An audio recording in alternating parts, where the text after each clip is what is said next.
જે કી જય। દર વર્ષે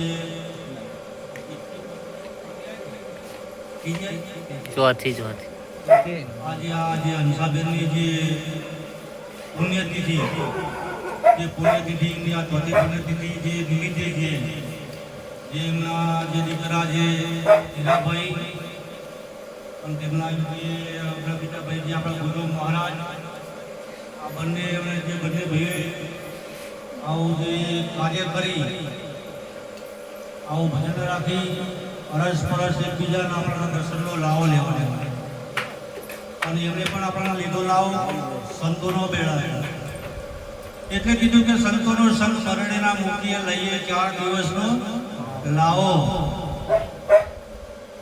આ જીવન આપણાને મળ્યું છે પાણીના પરપોટા જેવું છે। આ જીવન પાણીના પરપોટા જેવું જીવન છે। ક્યારે આ પાણીના પરપોટો ક્યારે ફૂટી જાય એનું કોઈ નક્કી હોતું નથી। માટે એટલે કીધું છે કે ઢોર કરતા મનુષ્ય ઘડ્યો ભૂલ્યો ભગવાન સિંહ અને બોસ પ્રભુની ભક્તિ વિના તારે ભીખ ડાળી ડાળી બોસ। કેવળમાં કેવળ આ 84 લાખ યોનિની અંદર આ જો મનુષ્ય અવતાર મળ્યો હોય તો ફક્ત પરમાત્મા સુધી પહોંચવા માટે પરમાત્મા સુધી પહોંચવું હોય તો એક મનુષ્ય અવતાર મળ્યો છે। આ પશુ પક્ષીના જીવ જંતુ એ ગમે એટલું પેલું કરશે પણ તો પરમાત્માના નહીં પહોંચે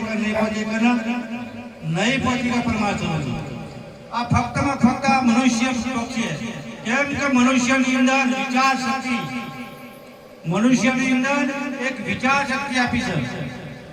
પશુ પક્ષીને જીવ જંતુ એ ચાર પ્રકારે છે। એક ખાવું પીવું જન્મવું અને મરવું આ 4 છે મનુષ્યને પાંચમો જે વિચાર શક્તિ જેને આપી છે।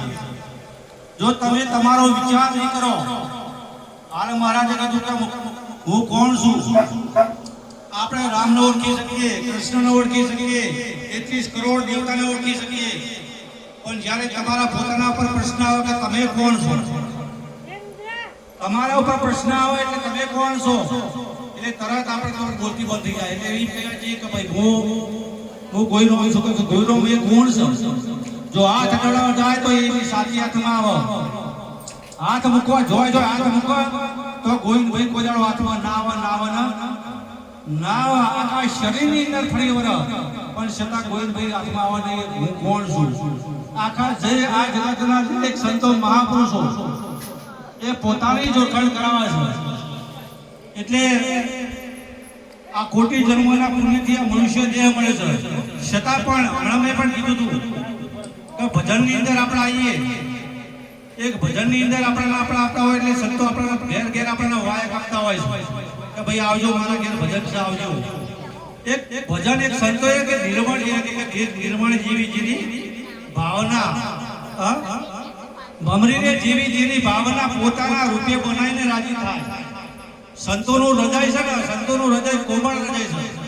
ભલે તમારા મનની અંદર જે ચાલતું હોય તે સંતો કેન પ્રકારથી એ પોતાના જેવો બનાવવા એ આ જગતની અંદર અંધશ્રદ્ધામાંથી દૂર કરવા માટે માંગે છે।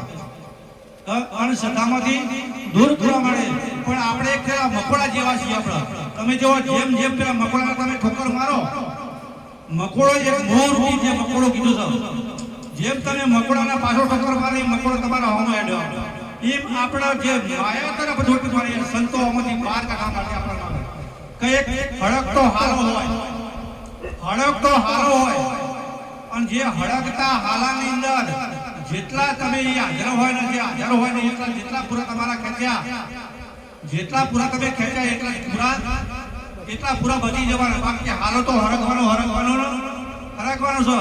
એમ આ સંસાર આ સળગતો આ સંસાર છે કામ ગોદ મોહ લાભ માયા તારું મારું ઈર્ષા કપટ આ અનેક પ્રકારે આ હરગી દો છે હાલો હરગી દો છે અને આમાંથી બચવા માટે મહાપુરુષો રાત દિવસ મહેનત કરી રહ્યા છે આ જગતના જીવોના ઝઘડા માટે કોઈ કરીને આમાંથી નીકળો કોઈ કરીને પણ છતાં આપણને પૈસા બાપા કહીને ભજનની અંદર આપણને બોલાવો કે આવો ભાઈ તમારા માટે અનેક સુવિધા રાખે તો આપણે કહે પણ છતાં આપણે 3 કલાક ભજનની અંદર શાંતિથી બેહાતો નહીં, શાંતિથી બેહાતો નહીં. કોઈ તમે જો એ પોતાના વાતોમાં પહેલા શરૂઆતની અંદર તમે જો આવો ને એટલે કોઈ પણ વ્યક્તિ ભૂલ હોય તો કઈ હોય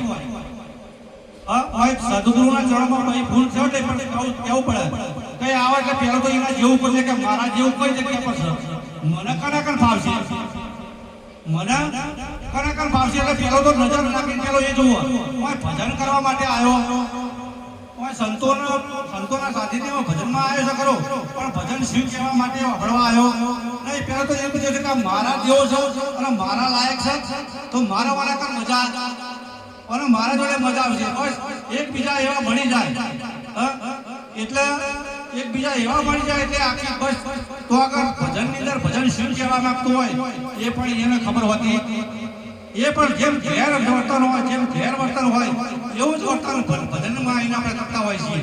ભજનની અંદર 3 કલાક જો શાંતિથી આપણે બેહીએ અને એક શબ્દ જીવનની અંદર આપણે ઉતરી જાય તો આપણો બેડો એક શબ્દ ગુરુદેવ કા કાકા આનંદ વિચાર થાક ગયે મુનિવર પંડિત વેદ ના પામ્યા. એક જ શબ્દ છે, જો એક શબ્દ આપણને લાગી જાય તો આપણા જીવનનો બેડો પાર થઈ જાય છે. એક શબ્દથી તમને કદાચ એક શબ્દ તમને મારે તો આ ઝેર એક શબ્દ છે ને એક શબ્દ તમને મારી પણ નાખે. એક શબ્દ તમને મારી નાખે તો એક શબ્દ એવો છે કે તમને તારી પણ નાખે. આ શબ્દની કેટલી તાકાત છે. એટલે મહાપુરુષો આપણને એમ પ્રકારે છે અને આમાંથી આપણને છોડાવવા માટે કઈ અંધશ્રદ્ધામાંથી પહેલું તો અંધશ્રદ્ધામાંથી મુક્ત થવું, અંધશ્રદ્ધામાંથી મુક્ત થવા માટે કઈ અને તમે તમારી ઓળખાણ કરી લો. આના માટેની રાત દિવસથી સંતોની મહાપુરુષોની મહેનત છે. છતાં આપણને કોણ આલે છે પણ છતાં આપણને સંભળાતું નથી. કોણ આલે છે સંતો રાડો પાણી કહે છે તો છતાં આપણને ભજનની અંદર ભજન મળ્યા મોગો મનુષ્ય વારંવાર નહીં મળે. હમણાં મળે હવે કહીએ છીએ કે ભણાવીએ છીએ કે આપણે ભણીએ છીએ, આપણે ભણીએ છીએ કે ભણાવીએ છીએ, આપણે ભણાવવા આવ્યા છીએ. શું કરવા આવ્યા છીએ? ભણવા આવ્યા છીએ. આપણે ભણાવવા આવ્યા છીએ. જો કદાચ આપણને ભણી જાય તો આપણાથી આ ભજન બધું બંધ થઈ જાય. પછીનું ભજન કરવાનું રહેતું એ ખુદ એ ભજનના મય થઈ જાય. પછીનું ભજન કરવાનું રહેતું એટલે કે હોઠ મુખ આલે નહીં ऐसे रटो राम राम अपना काम करे तुम करो ना आराम. પછી જો નરસિંહ મહેતાના બાવાનું કામ કરે તો તમારું એક તો ખરા કે ના કરો. નરસિંહ મહેતાના બાવાનું કામ કરે તો હું તો કહું છું તો મારા તારું મન ધનથી જો સારું મન પવિત્રથી તમે જો તમારા ભજતા હોય તો એકાદું તો કામ કરવા આવે કે ના આવે. એટલે વધારતો મને નહીં બોલતો આટલું બોલી મારી વાણીને વિરામ આપું. બોલો સદગુરુ.